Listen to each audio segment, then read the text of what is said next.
ప్రియమైన మిత్రులారా, విజ్యం ఛానల్కి స్వాగతం.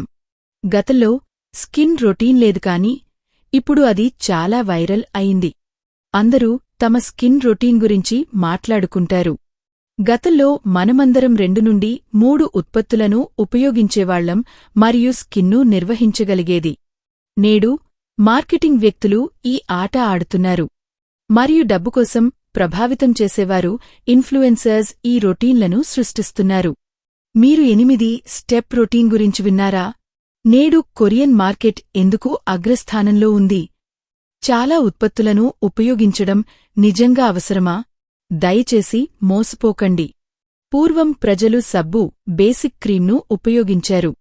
ఇప్పుడు అనేక రకాల సౌందర్య సాధనాలు, కాస్మెటిక్స్, ఆహాబిఏచే, రెటినోల్, విటమిన్ సి, బలమైన ఫేస్ వాష్లు, రోజువారీ ఎక్స్ఫోలియేషన్.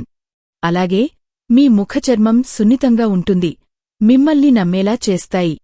కాని నిజానికి ఎక్కువగా వాడటం వల్ల మనం మన చర్మాన్ని పాడు చేసుకుంటున్నాము. తక్కువ ఎల్లప్పుడూ మంచిది. ఫ్రెండ్స్, కొత్త ఉత్పత్తులను అలాగే ఉపయోగించవద్దు. అలాగే 2 వ్యక్తులు ఒకేలా ఉండరు.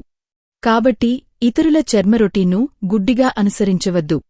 దయచేసి ఒక ప్రొఫెషనల్ వైద్యుడిని సంప్రదించి అవసరమైన ఉత్పత్తులను మాత్రమే ఉపయోగించండి.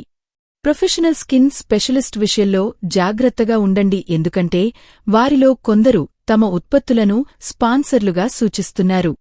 ఇది వేరే వ్యాపారం. నిజమైన స్కిన్ స్పెషలిస్ట్ను గుర్తించి క్రమపద్ధతిలో అనుసరించడం అవసరం. కంపెనీలు తమ ఉత్పత్తులను కాస్మెటిక్ ప్రొడక్ట్స్ ఇన్ఫ్లుయెన్సర్స్ ద్వారా మార్కెటింగ్ చేస్తున్నాయి మరియు మనమందరం ఈరోజు ₹1000 ఖర్చు చేస్తున్నాము. ఇతరులను చూసి ప్రలోభాలకు గురికావద్దు. సౌందర్య సాధనాల, కాస్మెటిక్స్ పదార్థాలను, ఇంగ్రీడియెంట్స్ ఎల్లప్పుడూ సరిగ్గా తనిఖీ చేయండి మరియు అది నిజంగా అవసరమా అని చూడండి. దయచేసి మీ గురించి జాగ్రత్త వహించండి, మీ చర్మాన్ని పాడు చేసుకోకండి.